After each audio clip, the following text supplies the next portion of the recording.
Good morning.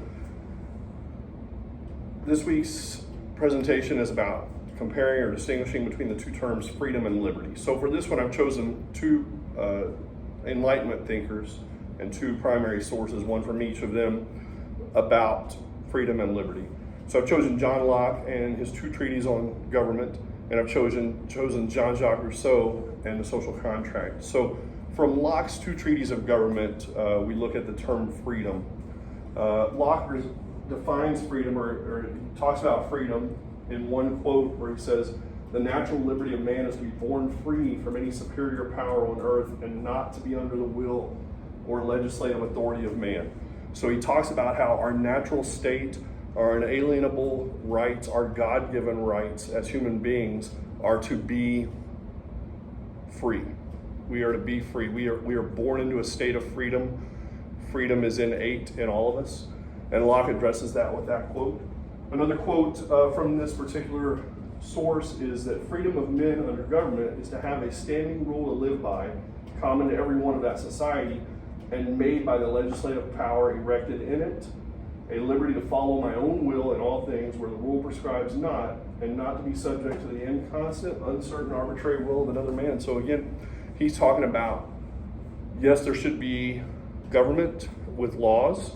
However, that law and that government should not restrict our freedoms, our inalienable rights as human beings. So that's Locke defining or talking about freedom, or that's how we see freedom. Freedom is a state of being that you are born into.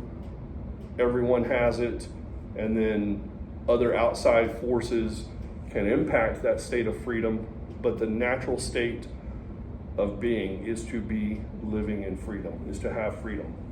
Second source I've chosen is from Jean-Jacques Rousseau. Rousseau wrote The Social Contract, talking about how government derives its power from the people, and if the government doesn't do its job, then the people have the right and the responsibility to overthrow that government and replace it with a new one. So Rousseau said in The Social Contract, man is born free and everywhere he is in chains. So we're talking about liberty when it comes to Rousseau. Rousseau alludes to Locke's definition of freedom, saying man is born free. Everyone is born free. But then he says, but everywhere is in chains.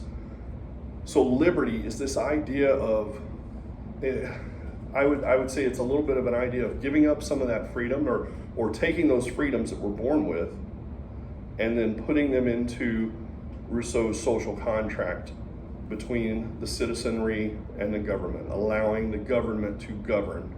But again, if the government doesn't govern in a way that meets those needs, or if they govern in a way that squashes those innate freedoms, then we no longer have liberty, and the government should be replaced at that point.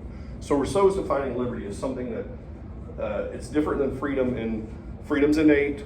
Liberty is the liberties or the allowances that we have as a society in that contract that we make with one another and with the government.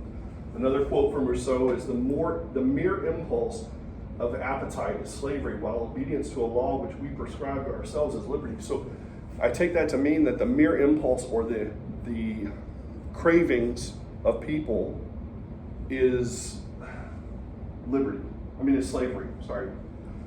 It's if we just allowed our innate, or if we just allowed our fleshly or worldly cravings or appetite to drive everything we do, then we are enslaved in a sense.